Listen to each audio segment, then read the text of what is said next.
Putri Mandalika merupakan cerita rakyat dengan latar provinsi Nusa Tenggara Barat.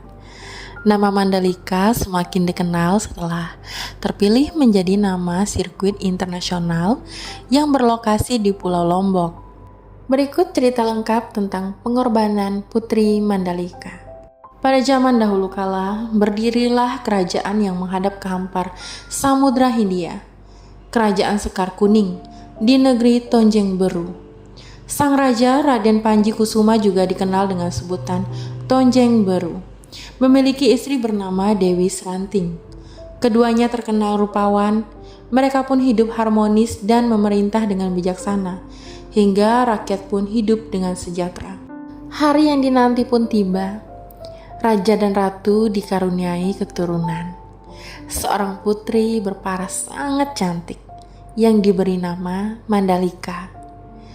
Melihat sikap sehari-hari orang tuanya, Putri Mandalika tumbuh menjadi gadis santun, rendah hati, dan sangat menyayangi rakyat. Ia bahkan rela membantu warga dengan tangannya sendiri, tanpa memikirkan jika dirinya adalah seorang ningrat. Tak heran jika Putri Mandalika juga dicintai rakyat hingga selalu dibanggakan sampai ke pelosok negeri.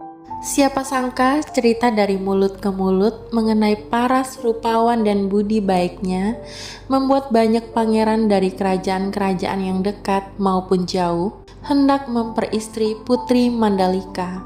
Lalu satu persatu melayangkan pinangannya ke Kerajaan Sekar Kuning. Bersama surat-surat pinangan itu, datang juga pemberitahuan kedatangan para pangeran ke Kerajaan Sekar Kuning untuk memberi hantaran dan memperkenalkan diri. 1, 2, 3 hingga belasan pangeran datang ke aula Raja Tonjeng Beru untuk memperkenalkan diri dan menyampaikan maksud untuk meminang Putri Mandalika. Mereka tampan, terpelajar, dan berkarisma.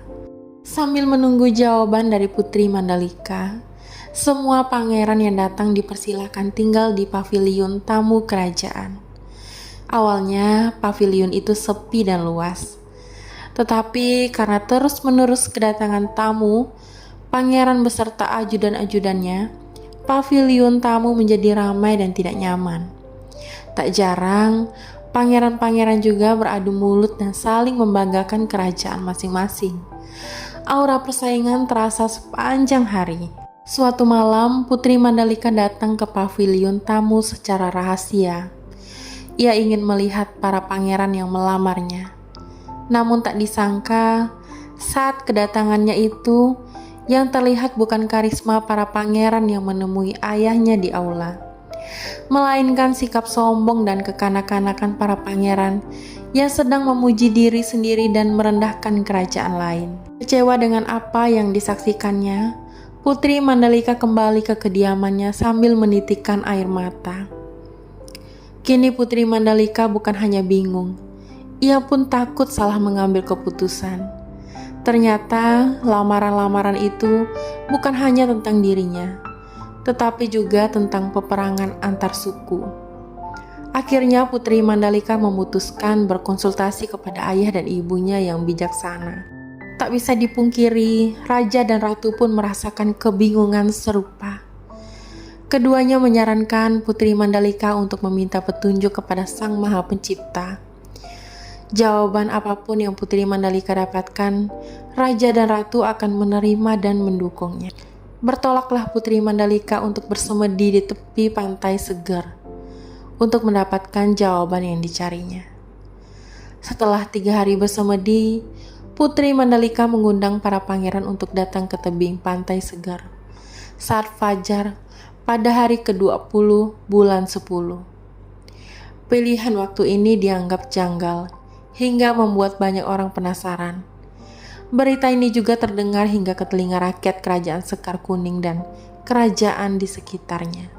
Hari yang ditunggu pun tiba.